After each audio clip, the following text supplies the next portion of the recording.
प्रकार से middle east की स्थिति बनी हुई है, तो उससे निपटने के लिए हमें कोविड की तरह तैयार रहना पड़ेगा, क्योंकि इस युद्ध के परिणाम बहुत लंबे हो सकते हैं। भैया हमको तो समझ में नहीं आता है। ट्रम्प कहता है कि हम ईरान को खत्म कर दिए, एक रात में खत्म कर देंगे।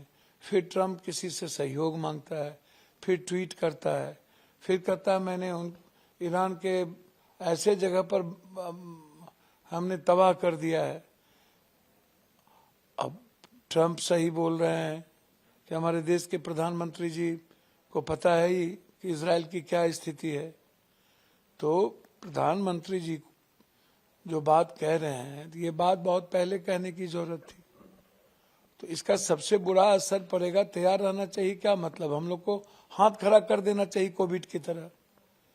घर में खड़ा हो जाना है, गैस, किसी को गैस तक नहीं मिल रहा, कहाँ से किया जाए? आप मुझे बताओ ना, कौन सी ऐसी परिस्थिति आएगी जिसमें कि गैस बच्ची तक, हॉस्टल में पढ़ने वाली बच्ची को गैस नहीं मिल रहा है। सारे चारों तरफ से लोग दिक्कतों में महसूस कर रहे हैं। इवन मार्केट से ओवन गायब हो गया है, तो अब क्या बेचेंगे? अब मुनाफाखोरों को हम लोग क्या मदद करेंगे? तो सारे दलालों के हाथ में सब कुछ गिरवी रखा चला जा रहा है। तो तैयार रहना चाहिए कि मतलब हम पहले ही हाथ खड़ा कर दिए, सब कुछ हमने समर्पण कर दिया, सरेंडर कर दिया। कब तक हम देश को हम दया का पात्र बनाएंगे?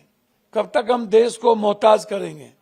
कब तक हम कभी शमशान में लाइन लगाएंगे, कभी नोटबंदी में, कभी जीएसटी में, कभी डीजल में, कभी खाद में, कभी किसानी में, और अब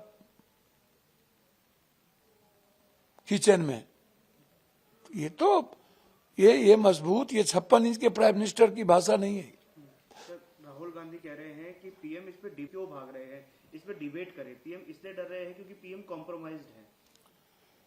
देखिए, जब देश संकट में होता है तो विपक्ष को साथ लेना ही चाहिए और एक साथ बैठ के काम करने की जरूरत है। विपक्ष का सहयोग लें, और जब क्या संवाद तो होनी ही चाहिए। सच में आप एक तरफ से आएंगे, बोल देंगे और 15 मिनट में चले जाएंगे, तो इससे तो समाधान देश का नहीं निकलेगा। समाधान हम सबको मिलकर निकालना होगा। और जब देश संकट में है, ऑलरेडी है, और मिडिल ईस्ट कंट्री का सबसे बुरा असर हमारे कंट्री पर पड़ेगा, चाइना पर, रूस पर, अमेरिका पे नहीं, तो फिर ऐसी परिस्थिति में सबको एक साथ आना की जरूरत है। प्रियंका गांधी कह रही है इस पर चर्चा की। निश्चित पार्लियामेंट में चर्चा तो होनी चाहिए, बिल्कुल होनी चाहिए।